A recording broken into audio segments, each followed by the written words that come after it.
நமது மெய்ப்பரும் நமது மீட்பரும் நமது ஆண்டவருமாகிய இயேசு கிறிஸ்துவில் பிரியமான உறவுகளே, நாள்தோறும் வத்திக்கான் வானொலியின் நிகழ்ச்சிகளை அருள் ஒளி இணையதளம் வழியாக உங்களுக்கு நாங்கள் ஒளிபரப்புகின்றோம்.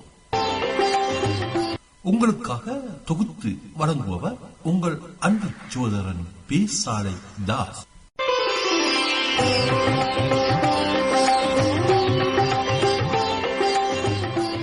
லௌதேத்தூர் இயேசுஸ் கிறிஸ்துஸ். இயேசு கிறிஸ்துவுக்கு புகழ். தமிழ் கூறும் நல்லுலகில் வாழும் அனைத்து அன்புள்ளங்களுக்கும் வத்திக்கான் வானொலியின் வணக்கம்.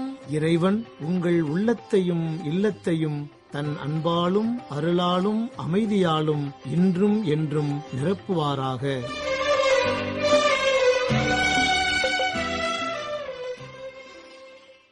அன்பு நெஞ்சங்களே, இவ்வார புனித வெள்ளியின் சிறப்பு நிகழ்ச்சியை இன்று உங்களுக்கு வழங்குகின்றோம். ஒவ்வொரு ஆண்டும் நமக்கு புனித வெள்ளி நிகழ்ச்சியை தயாரித்து உதவி வரும் அன்பின் மடல் நவராஜன் அவர்களே இன்றும் நமக்கு உதவியுள்ளார். இன்றைய நிகழ்ச்சியில் இயேசுவின் காலத்து 3 நபர்கள், அதாவது யோசுவா, யோனா, பெஞ்சமின் என்ற ஒரு குடும்பத்து உறுப்பினர்கள் இயேசுவின் மரணம் குறித்து தங்களுக்குள் உரையாடுவதாக நாடக பாணியிலான இந்த நிகழ்ச்சி தயாரிக்கப்பட்டுள்ளது.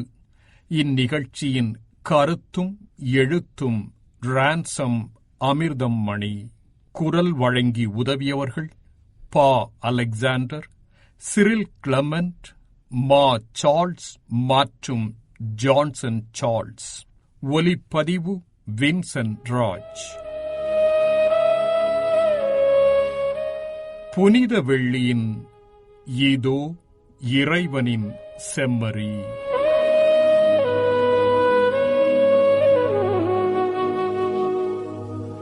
தம்பி யோனா, ஒவ்வொரு ஆண்டும் பாஸ்கா பண்டிகைக்காக ஆடுகளை தேவாலயத்திற்கு கொடுப்பாயே, இன்றைக்கு அந்த வேலை முடிந்ததா? ஆமண்ணா, இன்று காலையிலே நானும் மகன் பெஞ்சமினும் ஆலயத்தில் ஒப்படைத்து விட்டோம். பெஞ்சமின் தான் கடந்த 4 ஆண்டுகளாக ஆட்டு மந்தைகளை பார்த்துக் கொள்கிறான். அப்படியா? இந்த இளம் வயதில் ஒரு தொழிலை கற்றுக்கொள்வது நல்லதுதான். என்ன பெஞ்சமின், எத்தனை ஆடுகளை ஓட்டிக்கொண்டு போனாய்? எல்லாமே களங்கமற்றதாக இருந்தனவா? 120 ஆடுகள் பெரியப்பா. எல்லா ஆடுகளுமே குறையற்றதாக இருந்ததால் எல்லா ஆடுகளையும் எடுத்துக்கொண்டார்கள். அங்குதான் ஒரு செய்தி கேள்விப்பட்டேன். நாசரேத்தூர் போதகர் இயேசுவுக்கு மரண தண்டனை விதித்து இன்று கொல்கதா மலையில் சிலுவையில் அறைந்து கொல்லப் போகிறார்களாம். அதை நேரில் பார்க்கத்தான் அப்பாவும் நானும் இங்கே வந்தோம். பெஞ்சமின், நாசரேத்து போதகரை உனக்கு எப்படி தெரியும்? அண்ணா, நாசரேத்தூர் போதகர் இயேசுவை பெஞ்சமினுக்கு நன்றாக தெரியும். பல தடவை அவர் இருக்கின்ற இடங்களுக்கு சென்று அவருடைய போதனைகளை கேட்டிருக்கிறான். அவர் மேல் பெஞ்சமினுக்கு ரொம்ப பிரியம். அவரை கொலை செய்ய போகிறார்கள் என்று கேட்டதிலிருந்து அவன் மிகுந்த வேதனைப்படுகிறான். உங்களுக்கு தெரியுமா பெரியப்பா, போதகருக்கு ஏன் மரண தண்டனை? பெஞ்சமின், நேற்று இரவு தலைமை சங்கத்தார் போதகரை கைது செய்திருக்கிறார்கள். இரவு முழுவதும் தலைமை குருவின் மாளிகையிலும் இன்று காலையில் ஆளுநர் அரண்மனையிலும் விசாரணை நடந்திருக்கிறது. ரோமை படைவீரர்கள் போதகரை ஒரு குற்றவாளியைப் போல கடுமையாக அடித்து அவமானப்படுத்தி சித்திரவதை செய்தார்களாம். கடைசியாக தலைமைச் சங்கத்தார் கேட்டுக்கொண்டபடி ஆளுநர் பிலாத்து போதகரை சிலுவையில் அறைந்து கொலை செய்ய ஆணையிட்டாராம். தனது சிலுவையை போதகரே சுமந்து கொண்டு கொல்கத்தா குன்றுக்கு போகிறார் என்னும் செய்தி காலையிலே ஊரெங்கும் பரவியது. அதை கேட்டு அதிர்ச்சி அடைந்தேன். என்னதான் நடக்கிறது என்பதை நேரிலே பார்க்கத்தான் நானும் இங்கு வந்தேன். அப்பா, நாசரேத்தூர் போதகர் ரொம்ப நல்லவராயிற்றே. நாடெங்கும் நல்லதையே போதித்து எத்தனையோ பேருக்கு நோய்களை குணமாக்கினாரே. அவர் செய்த பல வல்ல செயல்களை நேரிலே பார்த்திருக்கிறேன். மக்களுக்கு நன்மை செய்தவருக்கு மரண தண்டனையா? அந்த போதகர் நல்லவர்தான். தண்டனைக்குரிய குற்றம் ஏதும் அவர் செய்யவில்லை என்பதும் உண்மைதான். நமது இஸ்ராயேல் குலத்தில் நாம் இதுவரை கேள்விப்பட்ட இறைவாக்கினர்களை விட வல்லமையோடும் அதிகாரத்தோடும் இவர் போதித்து வந்தார். ஆபிரகாமின் தேவன் இந்த போதகரோடு இருக்கிறார் என்றே எல்லாரும் நம்பினோம். இன்று சிலுவையில் அறைந்து கொல்வதற்காக படை வீரர்கள் அவரை இழுத்துக் கொண்டு ஏற்கனவே மேலே சென்று விட்டார்கள். வா, இதோ நாமும் மலையின் உச்சிக்கு வந்துவிட்டோம். யோனா, கவனித்தாயா? இந்த பகல் நேரத்தில் திடீரென சூரியன் மறைந்து எங்கும் இருட்டாகிவிட்டது பார். அப்பா, அதோ பாருங்கள், போதகரை சிலுவையில் அறைந்து அந்த மரத்தையும் தூக்கி நிறுத்திவிட்டார்கள். அவருக்கு 2 பக்கத்திலும் 2 பேர் சிலுவையில் அறையப்பட்டிருக்கிறார்களே. பெஞ்சமின், அங்கே சில பெண்கள் தலையிலும் மார்பிலும் அடித்துக்கொண்டு அழுவதைப் பார். சில பெண்களும் ஒரு ஆளும் சிலுவைக்கு மிக அருகில் வேதனையோடு நிற்கிறார்கள். போதகருக்கு தெரிந்தவர்களாக இருக்கலாம். அண்ணா, அந்த பெண்களில் ஒருவர் போதகரின் தாயார். அருகில் நிற்பவன் அவருடைய சீடர்களில் ஒருவன். பெஞ்சமின், நீ ஏன் அழுகிறாய்? அப்பா, இந்த போதகர் எத்தனையோ பேருக்கு கைமாறு கருதாமல் நன்மை செய்தார். கசையடிப்பட்ட அவர் உடல் முழுவதும் காயங்கள், ஆணிகள் துளைத்த கை கால்களிலிருந்து வழிகின்ற ரத்தம் சிலுவை மரத்தை நனைத்து துளி துளியாய் கீழே விழுந்து பாறையில் தேங்கி நிற்பதை பார்க்கும்போது என்னால் அழாமல் இருக்க முடியவில்லை. போதகர் செய்த நன்மைகளை யாரும் பெரிதாக எண்ணவில்லை. அவரும் இந்த அவமானங்களை விரும்பி ஏற்றுக்கொண்டது போல வாய் திறக்காமலே இருந்தார் என்று ஆளுநர் மாளிகையில் பார்த்தவர்கள் சொன்னார்கள். பெஞ்சமின், தோரா வகுப்புகளில் மறைநூல்களை நீ படித்திருக்கிறாய் அல்லவா? அவர் இழிவுபடுத்தப்பட்டார். மெய்யாகவே அவர் நம் பிணிகளை தாங்கிக் கொண்டார், நம் துன்பங்களை சுமந்து கொண்டார், நம் தீய செயல்களுக்காக நொறுக்கப்பட்டார். ஆயினும் அவர் தம் வாயை திறக்கவில்லை. அடிப்பதற்கு இழுத்துச் செல்லப்பட்ட ஆட்டுக்குட்டி போலும், ரோமம் கத்திரிப்போர் முன்னிலையில் கத்தாத செம்மறி போலும் அவர் தம் வாயை திறவாதிருந்தார் என்று இறைவாக்கினர் எசையா எழுதியிருப்பது இவரை பற்றிதான் என்று தோன்றுகிறது. கத்தாத செம்மறி என்றா சொன்னீர்கள் அப்பா? ஆம், இவர் செம்மறிதான், இறைவனின் செம்மறி. திருமுழுக்கு கொடுத்து போதனை செய்த யோவான் இவரை பார்த்து, இதோ கடவுளின் ஆட்டுக்குட்டி என்று கூறினார். அவர் சொன்னது உண்மை என்று இப்போது எனக்கு புரிகிறது. என்ன, இந்த நாசரேத்து போதகர் இறைவனின் செம்மறி என்று யோவான் சொன்னாரா? உனக்கு எப்படி தெரியும் பெஞ்சமின்? 3 ஆண்டுகளுக்கு முன் நான் அதை நேரிலே கேட்டேன். பெத்தானியாவுக்கு அருகில் யோர்தான் ஆற்றங்கரையில் ஆடுகளை மேய்த்துக் கொண்டிருந்தேன். ஆற்றின் கரையில் திரளான மக்கள் கூட்டம். ஆற்றில் நின்றிருந்த ஒருவர் உரத்த குரலில் பேசினார்.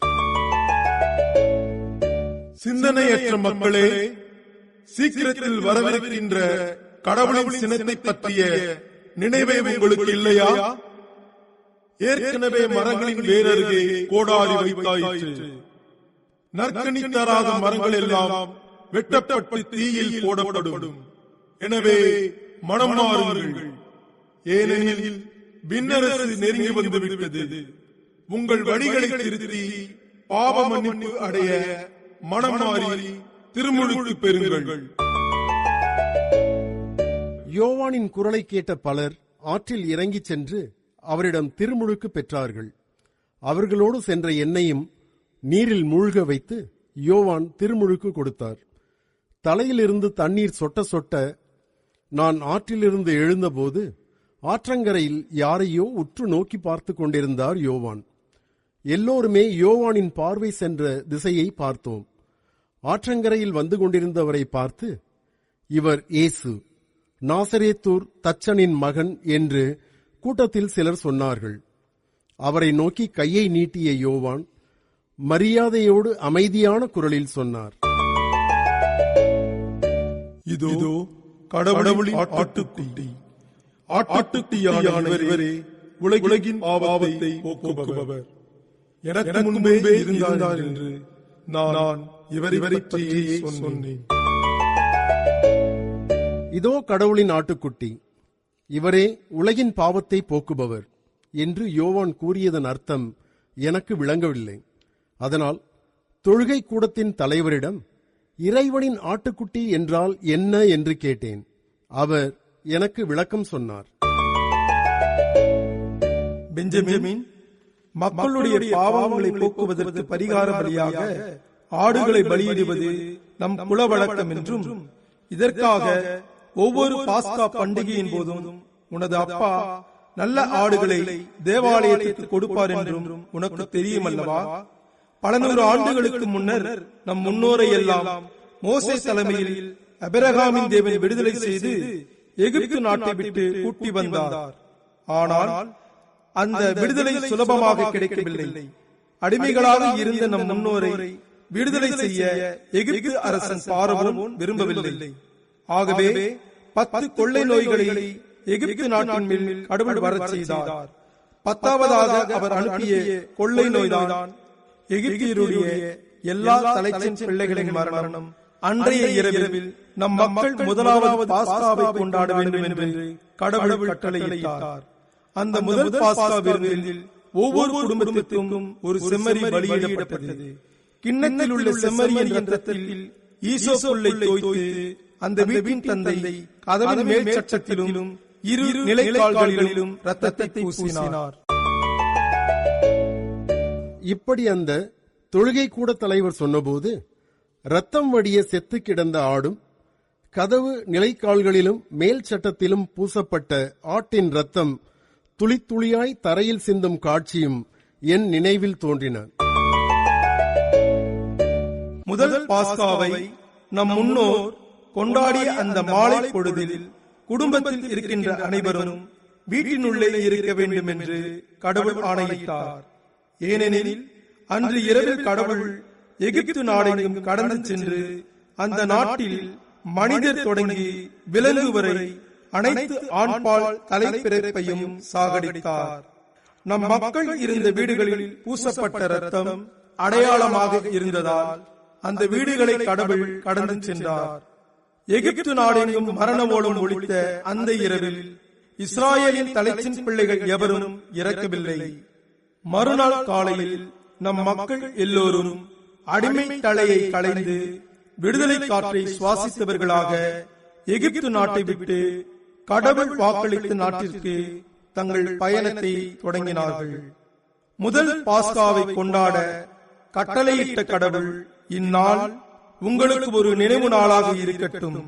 இதனை ஆண்டவரின் விழாவாக நீங்கள் தலைமுறை தோறும் கொண்டாட வேண்டும் என்றும் ஆணையிட்டார். பாஸ்கா விழாவன்று நம் பாவங்களுக்கு பரிகாரமாக தன் இரத்தத்தை சிந்தி பலியாகின்ற ஆடுதான் இறைவனின் செம்மறி என்று அப்போதுதான் எனக்கு தெரிந்தது.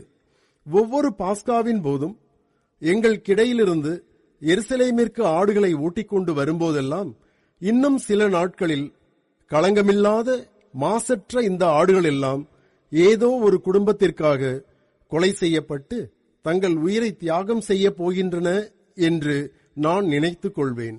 யோர்தான் கரையில் பார்த்த போதகரை நீ மறுபடியும் பார்த்தாயா பெஞ்சமின்? பல தடவை அவரை பார்த்தேன் பெரியப்பா. நான் திருமுழுக்கு பெற்றதற்கு அடுத்த நாள் போதகரும் யோவானிடம் திருமுழுக்கு பெற்றார். கடந்த 3 ஆண்டுகளில் பல முறை அவருடைய போதனைகளை கேட்டிருக்கிறேன். சில மாதங்களுக்கு முன் பெத்தானியாவில் இறந்து 4 நாட்களாக கல்லறையில் வைக்கப்பட்டிருந்த அவருடைய நண்பர் லாசரை போதகர் உயிரோடு எழுப்பினார். லாசர் கல்லறையின் உள்ளே இருந்து வெளியே வந்ததை நானே நேரில் பார்த்தேன். 5 நாட்களுக்கு முன் ஒரு கழுதை குட்டியின் மேல் அமர்ந்து இயேசு எருசலேம் நகருக்குள் வந்தபோது மக்கள் எல்லோரும் மரக்கிளைகளை அசைத்து ஒரு ராஜாவை வரவேற்பது போல அவரை வரவேற்ற போது நானும் ஒலிவ கிளை ஒன்றை கையில் ஏந்திக் கொண்டு ஓசன்னா ஓசன்னா என்று கோஷமிட்டேன். உண்மைதான் பெஞ்சமின், அவர் ஆற்றிய பலவல்ல செயல்களை நீ நேரிலே பார்த்தது பெரிய வரம்தான். ஆனால் இன்று இந்த கொலை களத்தில் அவமானப்பட்டு அடித்து நொறுக்கப்பட்டு ஒரு குற்றவாளியைப் போல மிக கேவலமாக சிலுவையில் அறையப்பட்டு உயிருக்கு போராட வேண்டிய நிலை அவருக்கு வரும் என்று நினைத்து பார்க்கவே இல்லை. யோனா, துன்பப்படும் மனிதனை குறித்து எசாயா இறைவாக்கினர் சொன்னது போல நடுவிலுள்ள சிலுவையில் தொங்குகின்ற நாசரேத்து போதகரின் தோற்றம் மனித சாயலற்றதாகத்தான் இருக்கிறது. ஆம் பெரியப்பா, அவருடைய உடலிலிருந்து வழிகின்ற ரத்தம் சிலுவை மரத்தில் பட்டு துளி துளியாக கீழே விழுவதை பார்க்கும்போது முதல் பாஸ்கா அன்று நம் மூதாதையர் வீட்டின் கதவு நிலைகளில் பூசிய ஆட்டின் ரத்தம் சொட்டு சொட்டாக கீழே விழுவது போல் எனக்கு தெரிகிறது. இவர் சாதாரண மனித பிறவி அல்ல. மகனே, உண்மையிலேயே இந்த நாசரேத்து போதகர் ஒரு தெய்வ பிறவிதான். ஐயோ, அங்கே பார்! இயேசு பெருமூச்சு விட்டு உரக்க குரலில் ஏதோ சொன்னார். அதன் பிறகு அவர் தலை சாய்ந்து விட்டது. பெஞ்சமின், போதகர் இறந்து விட்டார். போதகர் இறக்கவில்லை அப்பா. உலக மாந்தர் அனைவரின் பாவங்களுக்கு பரிகார பலியாக தன்னையே தியாகம் செய்திருக்கிறார். இந்த நாசரேத்தூர் இயேசு தூய்மையானவராக, குற்றமற்றவராக, களங்கமில்லாதவராக, இறை வல்லமை கொண்டவராக தன் வாழ்வில் விளங்கினார். குற்ற நீக்க பலியாக பாஸ்கா விழாவென்று கொல்லப்படுகின்ற ஆட்டைப் போல பாஸ்கா பண்டிகையாகிய இன்று மாசற்ற இவரும் கொலை செய்யப்பட்டார். திருமுழுக்கு கொடுத்த யோவான் சொன்னது போல, உலகின் பாவங்களை போக்குகின்ற இறைவனின் செம்மறி இவர்தான். உண்மைதான் பெஞ்சமின், இவர் பலியாக தன்னையே கையளித்த இறைவனின் செம்மறிதான். ஆனால் அவரிடம் விளங்கிய இறை வல்லமை அளவற்றது. துன்புறும் மனிதனை பற்றி கூறிய இறைவாக்கினர் எசாயா, அவரை நொறுக்கவும் நோயால் வதைக்கவும் ஆண்டவர் திருவுளம் கொண்டார். அவர் தம் உயிரை குற்ற நீக்க பலியாக தந்தார். எனவே தம் வழிமரபு கண்டு நீடு வாழ்வார். ஆண்டவரின் திருவுளம் அவர் கையில் சிறப்புறும்.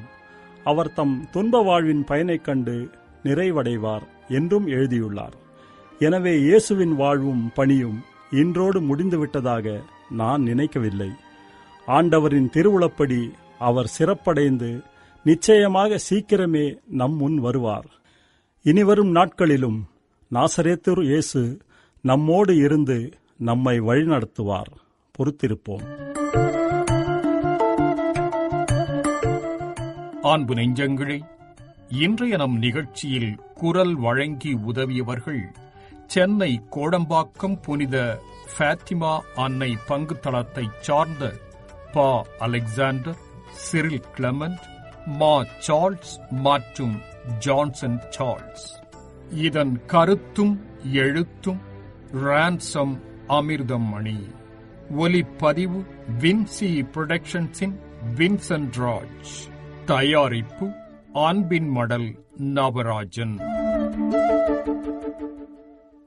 சிலுவையின் நிழலில் நான் நிற்கின்றேன், நினைத்து பார்க்கின்றேன். வலிகளை சுமந்து வழியினை கடந்து பரமனை நினைக்கின்றேன்.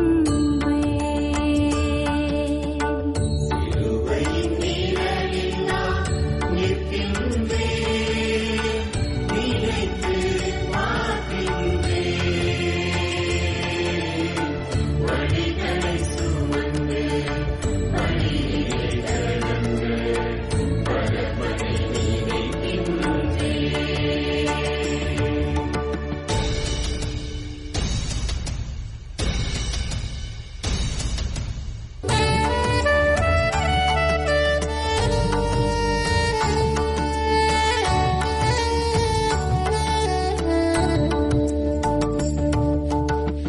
கருத்த வானம், சிவந்த பூமி, உடலில் காயங்கள், ஆணியின் ஆழங்கள். கருத்த வானம், சிவந்த பூமி, உடலில் காயங்கள், ஆணியின் ஆழங்கள். அப்பா தந்தாயனும் குரல் கேட்டு வானமும் பூமியும் அழுதிடும் சோகம். அப்பா தந்தாயனும் குரல் கேட்டு வானமும் இயேசுவின் உயிர்ப்புக்காக காத்திருப்போம் எனக் கூறி இன்று உங்களிடமிருந்து விடைபெறுவது வத்திக்கான் வானொலி. செவி மடுத்தலுக்கு நன்றி, வணக்கம். இதுவரையும் நீங்கள் செவியுற்றது வத்திக்கான் வானொலியின் இன்றைய நிகழ்ச்சிகள்.